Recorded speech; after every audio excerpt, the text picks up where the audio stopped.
Fondée à l'initiative de Françoise Dolto et de quelques autres, la Maison Verte ouvre ses portes en janvier 1979, dans le 15e arrondissement de Paris. Ni crèche, ni halte garderie, ni lieu de consultation, elle accueille les enfants de la naissance à 3 ans dans le respect de l'anonymat. Pas de rendez-vous, pas de dossier, pas d'inscription, la participation financière est libre.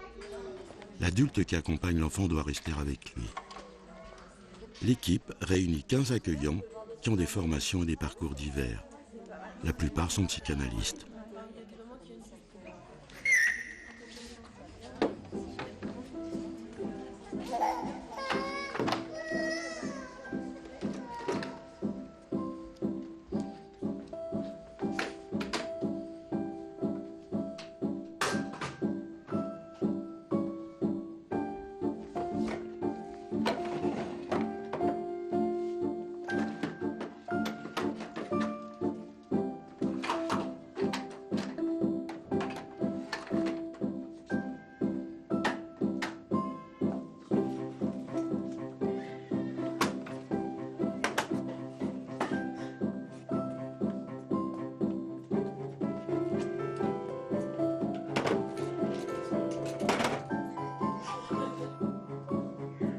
La Maison Verte s'appelle ainsi parce que la boutique que nous habitions était peinte en bleu. Et ce sont les parents et les enfants qui ont appelé Maison Verte ce lieu qui n'avait pas de nom.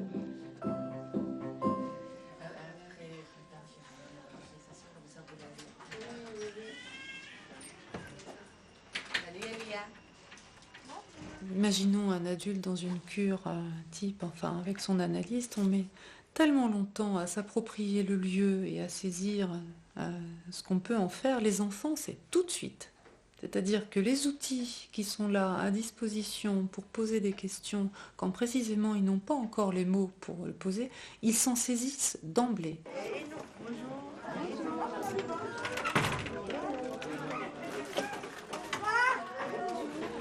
L'idée était depuis longtemps dans ma tête, et j'en parlais beaucoup aux autres psychanalystes d'enfants, c'était que c'était navrant de voir arriver à 7 ou 8 ans des enfants qui étaient à soigner parce que l'école s'apercevait qu'ils ne pouvaient pas être créatifs et avoir des échanges avec les enfants de leur âge. Mais quand on parlait avec les parents et qu'on voyait ces enfants, on s'apercevait que les difficultés avaient commencé très tôt dans la vie de ces enfants et il semblait, à première vue, que si la parole était venue au moment des difficultés, des traumatismes, des chocs, des souffrances familiales dont l'enfant avait pris sa part et dont il avait gardé une perte de confiance en lui, un flottement dans son identité, tout cela, si ça avait pu être parlé à temps, moi je pensais qu'on aurait pu éviter la grosse pathologie, puisque c'était généralement après 2 ans de scolarité, que les écoles conseillaient aux parents de venir dans les centres de soins.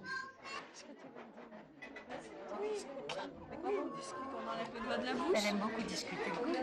Dans la rencontre, on est passé, si vous voulez, d'un désir pour eux de consultation, pour moi d'un désir d'un lieu ouvert pour les parents et les enfants, parce que j'étais jeune mère finalement, à conceptualiser un dispositif d'accueil ouvert sur la cité, où les psychanalystes ne seraient plus là en appoint avec des éducateurs, mais les psychanalystes accueilleraient dans le temps de l'éducation. Je pense que la rupture avec le suivi social et thérapeutique, ça a été de dire on sera ouvert 5 heures par jour, tous les jours, dans le quotidien des familles. Il y a trop de rhume, Adèle.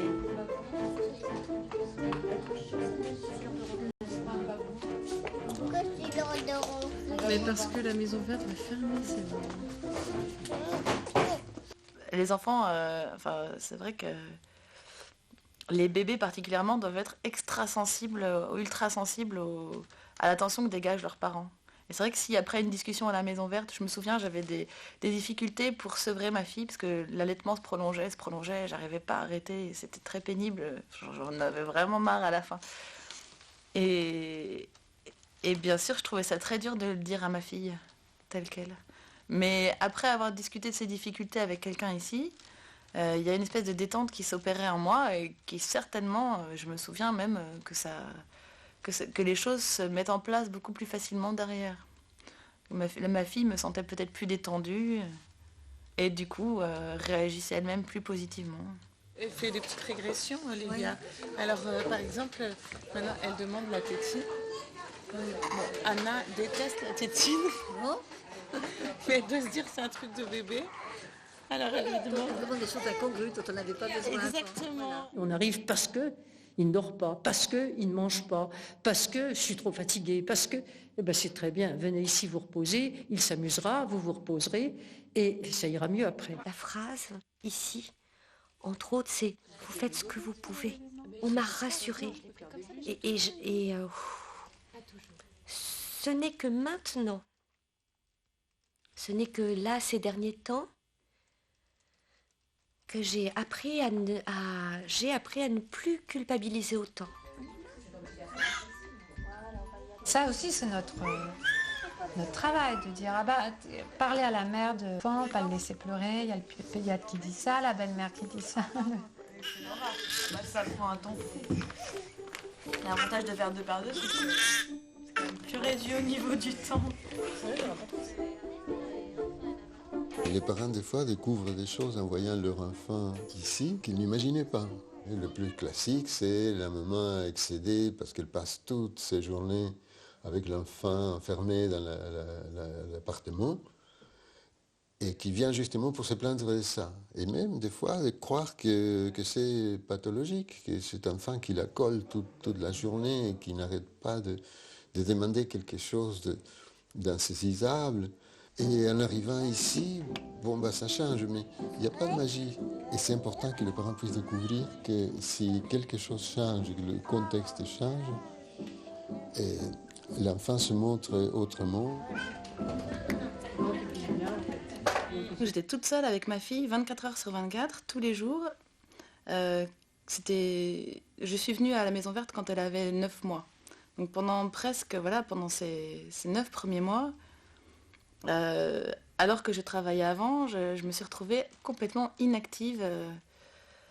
Et bien sûr, on passe des merveilleux moments avec son bébé et c'est vraiment privilégié de pouvoir passer du temps avec son enfant comme je l'ai fait, et j'ai trouvé que c'était un cercle vicieux, je n'arrivais plus à m'en sortir. Disons que je n'avais aucune aide pour reprendre ma vie active. Il y a un mode de vie qui n'est plus du tout communautaire, ou sans doute avant, on vivait beaucoup plus famille de voisins tous ensemble, ou famille à plusieurs générations tous ensemble. Tout ça c'est perdu, on est vraiment très cloisonnés.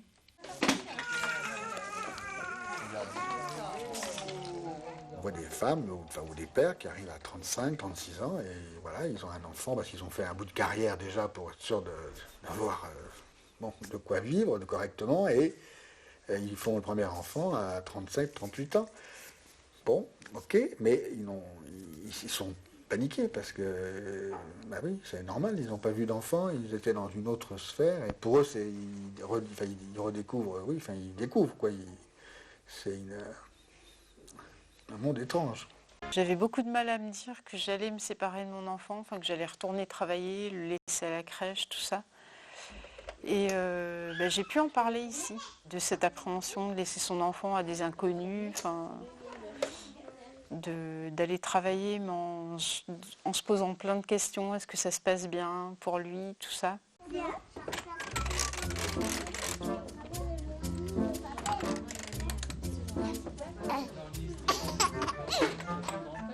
3-4 semaines. Et comme mettre en route un allaitement, ça prend aussi 3-4 semaines. Bonjour, il reste 15 jours pour allaiter avec un peu de bonheur et de plaisir et de tranquillité. Non, c'est de la violence. C'est de la violence. Ça va faire des séparations tellement douloureuses. Mon idée était de socialiser l'enfant en présence de ceux grâce à qui il sait qui il est. Je trouvais absolument sadique, cruel et imbécile que les institutions qui acceptent de prendre les enfants pour leur assurer aide, tutelle, protection, hygiène, etc., parce que la mère travaille, que ces institutions ne le fassent qu'à condition de séparer l'enfant de qui fait sa sécurité et qui est référent de son identité. Tout le monde goûte ton papa. Ah bon? Oui. Ça, c'est ma maman, ça. Bah oui, c'est maman, ça, moi. Bah, Lucas, tu viens avec maman? On va s'acheter un petit goûter? Mais Elia, est-ce que tu crois que Lucas aura envie de changer de maman? Lui aussi, il a sa maman, regarde. La maman de Lucas.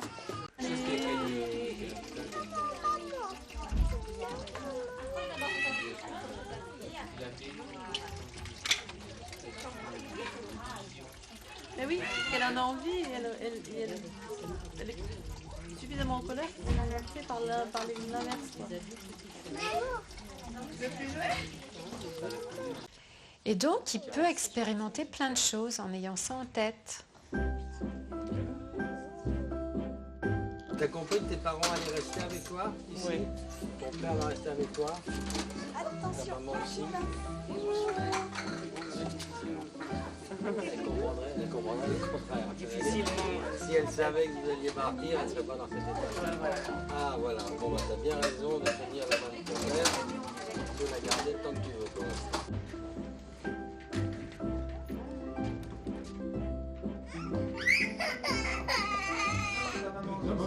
Toi, Mathilde. Voilà, ici ta maman part avec toi. Elle reste avec toi. On a toujours un grand cadeau quand vous voyez petit à petit que l'enfant qui vous prend constamment... Enfin, les enfants sont vraiment différents. Je parle de ce que j'ai vécu. L'enfant qui vous prend la main pour aller là, pour aller là, pour aller là, et qui vous oublie. Et qui, quand il le veut, peut voir que vous êtes là.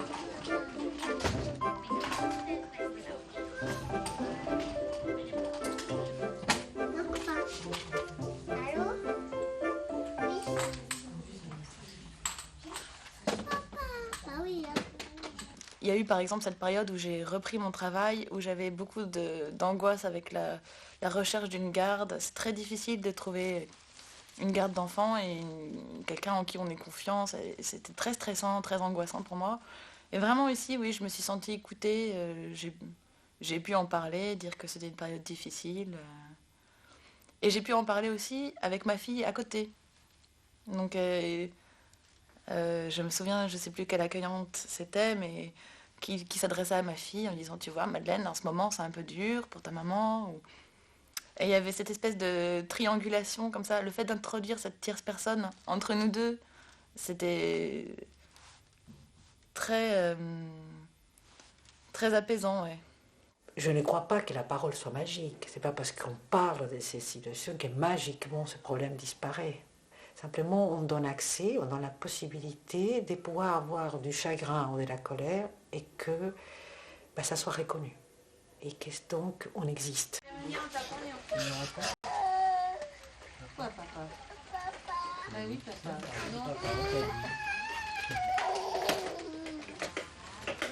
T'en parles, hein?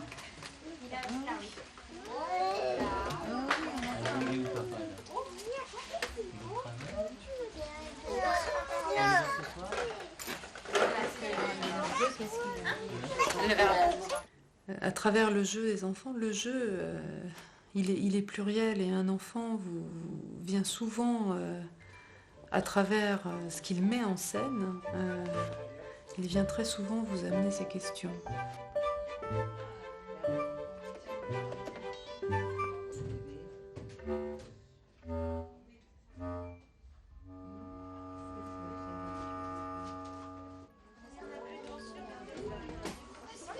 C'est un lieu tellement léger, libre. On arrive, on ne sait pas ce qu'on va y faire, qui va venir, devant quoi on va se trouver. Mais il faut être, se préparer à être le plus disponible possible pour accueillir l'enfant. Ça aussi, il n'y en a pas tellement de lieux. C'est toujours à travers les parents quand même qu'on entend les enfants, etc. Là, nous, c'est quand même toujours se recentrer l'accueil de l'enfant en priorité.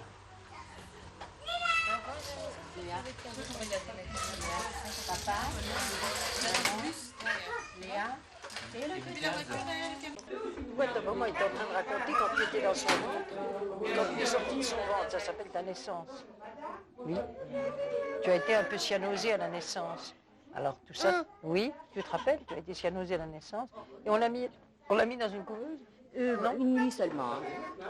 Il n'a pas été beaucoup séparé. Oui, non, on parle de quand tu es né. Quand tu es né. Ça t'intéresse? Oui, quand tu es né. Tu te rappelles? Tu étais content de naître? Oui. De voir un peu ce que l'enfant a à dire à travers à travers son dire à lui, quoi, à travers son silence, à travers sa santé, à travers sa tristesse, à travers ses rires. Il y a tout un langage comme ça qui est à décoder un peu. Et ça, l'enfant est preneur. C'est-à-dire que l'enfant, il est preneur quand il sait qu'il a en face de lui quelqu'un qui l'écoute et qui l'entend.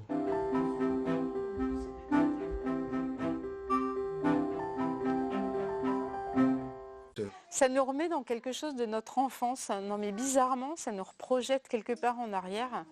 Et on a l'impression que la famille, il y a une famille reconstituée. Et du coup, moi je me souviens à un moment avoir évoqué des passages de ma famille avant, enfin quand j'étais enfant, voilà, des choses bizarrement, mais certainement parce qu'il y avait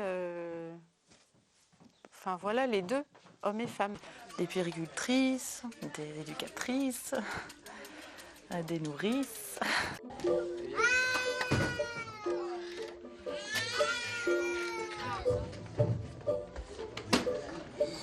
Nous avons 2 règles de vie dans ce lieu qui sont à respecter.